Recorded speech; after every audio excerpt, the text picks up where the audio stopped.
Allez, c'est parti pour cet exercice du brevet 2025 dans lequel on va parler d'atomes, de masse volumique, de réactions chimiques et de force. Donc ce qu'il faut que tu fasses de ton côté, c'est de mettre la vidéo sur pause, de faire l'exercice au fur et à mesure qu'il apparaît à l'écran et ensuite de te corriger avec ma correction. C'est parti, let's go. Le programme Artemis, c'est un programme blablabla, donc ça va tourner autour de la mission Artemis. Partie 1, le vaisseau spatial. Les principaux matériaux utilisés pour la construction du vaisseau spatial sont des matériaux à base d'aluminium. L'aluminium est un métal léger, peu coûteux et résistant. Doc 1, extrait du tableau périodique. On va te demander d'indiquer en exploitant le doc 1, donc le tableau, le nombre de protons présents dans le noyau de l'atome d'aluminium. Donc la première chose que tu fais évidemment, c'est d'aller localiser l'atome d'aluminium dans le tableau périodique. Ensuite, tu écris que d'après le tableau, donc l'aluminium, il a pour numéro atomique 13 et pour nombre de masse 27. Et tu conclus en disant que le nombre de protons, il vaut donc 13 parce que le numéro atomique vaut 13 et que le numéro atomique t'indique justement le nombre de protons ainsi que le nombre d'électrons. En déduire en justifiant le nombre de neutrons contenus dans le noyau de l'atome d'aluminium. Donc là, il faut savoir que le nombre de neutrons, tu le calcules en faisant A-Z, donc 27 moins 13, donc 14 pour le nombre de neutrons et tu conclus avec une petite phrase, l'atome d'aluminium contient 14 neutrons. Ensuite, on va te demander de déterminer expérimentalement la masse volumique de l'aluminium. Afin de déterminer la valeur de la masse volumique ρ de l'aluminium, on réalise l'expérience ci-après sur un échantillon. C'est toujours la même expérience. D'abord, tu mesures la masse M de l'échantillon d'aluminium. Donc, c'est un bloc d'aluminium qui a une masse de 16,4 grammes, c'est indiqué sur la balance. Ensuite, tu verses un volume d'eau dans une éprouvette. Et là, le volume d'eau, si on regarde les graduations, il vaut 26 millilitres. Attention ici à bien vérifier comment sont faites les graduations. On peut voir qu'on a 5 graduations pour faire 10 millilitres. Donc, on est gradué de 2 en 2. C'est pour ça que là, on va lire directement 26 millilitres. Et ensuite, tu plonges ton échantillon dans l'éprouvette. Tu vas avoir le volume qui va augmenter. Pourquoi? Parce qu'il y a le volume de l'échantillon qui prend également de la place. Et tu lis le nouveau volume sur l'éprouvette graduée qui contient le liquide, donc l'eau qu'on a mis précédemment, plus l'échantillon. Ici, on lit 32 millilitres. Et on va te demander de déterminer la valeur en grammes par millilitre de la masse volumique de l'aluminium à partir des mesures réalisées dans le document 2. Donc, on va avoir la différence de volume qui va correspondre au volume de l'échantillon. Et on a la masse de l'échantillon, 16,4 grammes. Ici, ils t'ont rappelé la formule de la masse volumique, ρ égale m sur v, mais bon, c'est mieux de la savoir quand même au cas où on ne te la rappellerait pas. La masse de l'échantillon, c'est donc 16,4 grammes. Et pour le volume de l'échantillon, c'est donc le volume que tu as pris quand tu as mis l'échantillon dans le volume d'eau, donc 32 millilitres, moins le volume d'eau mesuré tout seul, 26 millilitres. La différence des deux, c'est évidemment le volume de l'échantillon, comme j'ai dit précédemment. Donc pour le calcul, 16,4 divisé par 6, attention aux unités ici, 16,4 est en grammes, le 6 il est en millilitres, donc ton résultat il va bien être en grammes par millilitre. On prend la calculatrice et on obtient environ 2,7 grammes par millilitre pour la masse volumique de l'aluminium. Donc là on a un tableau comparatif des masses volumiques de différents matériaux, l'argent, le zinc, le fer, l'aluminium, mais j'ai mis 2,7 grammes par millilitre, c'est que des grammes par millilitre. Et on te demande de préciser en exploitant le tableau du document 3 l'intérêt d'utiliser l'aluminium plutôt qu'un autre métal pour la construction d'un vaisseau spatial. On voit clairement, je vais pas faire la phrase, je te la dicte à l'oral, on voit clairement par la comparaison des masses volumiques de l'argent, du zinc, du fer et de l'aluminium que l'aluminium a une masse volumique bien plus inférieure que les autres métaux, donc ça permet de construire une fusée ou un engin spatial plus léger et donc d'utiliser moins de carburant pour le décollage. Et pour conclure cette épreuve de physique du brevet 2025, on a deux petites questions autour des forces. On nous dit lors du décollage, la fusée de masse M égale 2500 tonnes subit une force de poussée de valeur F égale 4 fois 10 puissance 7 newtons, donc 40 millions de newtons. La fusée décolle si la valeur de la force de poussée F est supérieure à la valeur du poids de la fusée. On va d'abord te demander de choisir parmi les propositions A, B, C qui sont ici, celles qui modélisent correctement les actions mécaniques, donc les forces F et P qui agissent sur la fusée au décollage, en recopiant la lettre correspondante, gna gna gna. Les modélisations ont été réalisées sans souci d'échelle. Alors, pour pouvoir décoller, on peut l'écrire, il faut que F soit supérieur à P, il faut que la force de poussée soit supérieure au poids qui retient ta fusée accrochée au sol. Donc, il faut que la flèche représentant la force F soit plus grande que la flèche qui représente la force du poids P. Sur la proposition A, la flèche qui représente F, elle est de même longueur que la flèche qui représente P. La flèche qui représente F sur la proposition C, elle est plus petite que la flèche qui représente P. Donc, proposition A, proposition C, ça dégage. Seule la proposition B me montre une flèche qui représente la force F plus grande, plus longue en termes de longueur que la flèche qui représente la force P. Donc c'est la proposition B qui est la bonne pour représenter ce qui se passe sur la fusée au moment du décollage. Pour terminer, on te demande de vérifier en calculant la valeur du poids, donc la valeur de P, que la fusée peut décoller, peut effectivement décoller. Pour cette question, on nous dit de prendre G égale 10 newtons par kilogramme et on nous rappelle que 1 tonne c'est 1000 kg.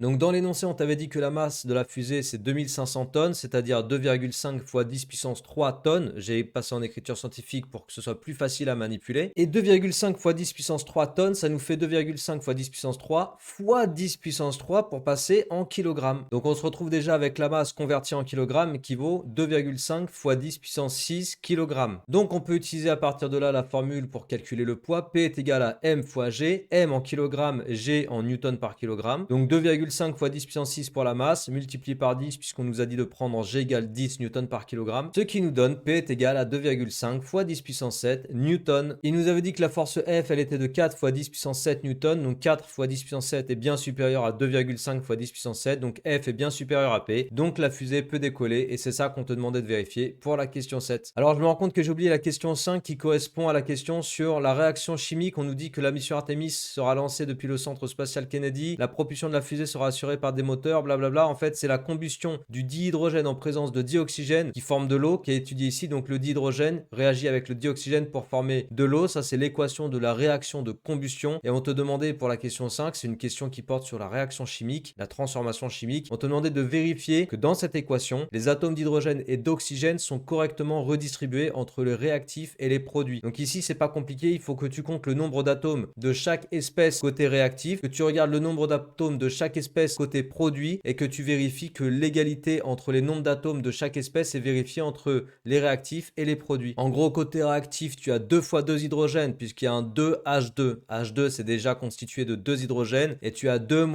molécules de H2. Donc tu as 2 fois 2 atomes d'hydrogène, ce qui nous fait 4 atomes d'hydrogène. Et tu as une molécule de dioxygène, donc 2 atomes d'oxygène. Et côté produit, tu as 2 molécules d'eau, donc 2H2O. Ça nous fait 2 fois le petit 2 qui est ici, donc 4 atomes d'hydrogène. Et le 2, comme il porte sur toute la molécule d'eau, tu as aussi 2 atomes d'oxygène. Donc 2 fois 1, 2 atomes d'oxygène. On a donc 4 atomes d'hydrogène côté réactif et 4 atomes d'hydrogène côté produit. 2 atomes d'oxygène côté réactif, 2 atomes d'oxygène côté produit. Je le dis, je ne l'écris pas. L'équilibre des atomes est respecté pour cette équation de combustion. Voilà ce qu'on te demandait de vérifier pour la question 5. Et là, on a passé en revue toutes les questions de ce sujet du brevet de physique 2025. C'est pas plus compliqué que ça. Bien sûr, il faut que tu en fasses d'autres pour t'entraîner, pour réussir. Si tu n'as pas réussi celui-là, tu peux recommencer et en refaire d'autres. Et évidemment aussi, abonne-toi pour ne rien manquer de mes vidéos.